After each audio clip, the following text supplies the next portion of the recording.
AI వచ్చింది కాబట్టి artificial intelligence వల్ల టెస్టింగ్ ఆర్ టెస్టర్స్కి ఏమైనా ఇంపాక్ట్ ఉంటుందా? అంటే దానివల్ల కూడా ఏమైనా జాబ్స్కి, ఎందుకంటే చాట్ జీపీటీ వచ్చినప్పుడు చాలా సాఫ్ట్వేర్ జాబ్స్కి మనం సాఫ్ట్వేర్ కంపెనీస్లో లే ఆఫ్స్ చూసాం చాలా.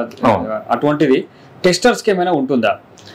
మేజర్గా చూసుకుంటే మాత్రం మనకి టెస్టర్స్కి అంత ఇంపాక్ట్ లేదండి. ఎందుకంటే చాట్ జీపీటీ ఏం చేస్తుంది, మనం సపోజ్ ఏదో ఒక ఇన్ఫర్మేషన్ కోసం ఇచ్చినాం, జస్ట్ యాజ్ గూగుల్ లాగే అనమాట. గూగుల్లో ఏం చేస్తుంది, మనకి డేటా ఒక పర్టికులర్ టాపిక్ కోసం నాకు డేటా కావాలంటే ఇది ఇలా ఇస్తుంది, ఇన్ డీటెయిల్గా డేటాకి మనకి ప్రొవైడ్ చేస్తుంది. సేమ్ థింగ్ ఒక మాన్యువల్ టెస్టర్కి ఇది కాంపిటీటర్ అయితే కాదు, 100% కాంపిటీటర్ కాదు. ఇక్కడ మాన్యువల్ టెస్ట్ ఒక అప్లికేషన్ ఒక మాన్యువల్ టెస్ట్ చేయాలంటే ఫస్ట్ ఆ అప్లికేషన్ మీద డొమైన్ నాలెడ్జ్ కావాలి, అండ్ దెన్ ఆ అప్లికేషన్కి టెస్ట్ కేసు రాసుకోవాలి, ఎవ్రీథింగ్ మాన్యువల్గా చేసుకోవాల్సింది. So there is no competition of AI with the manual testers. Okay, నాకు అర్థమైంది ఏంటంటే ఈవెన్ చాట్ జీపీటీని టెస్ట్ చేయడానికి కూడా టెస్టర్స్ కావాలి.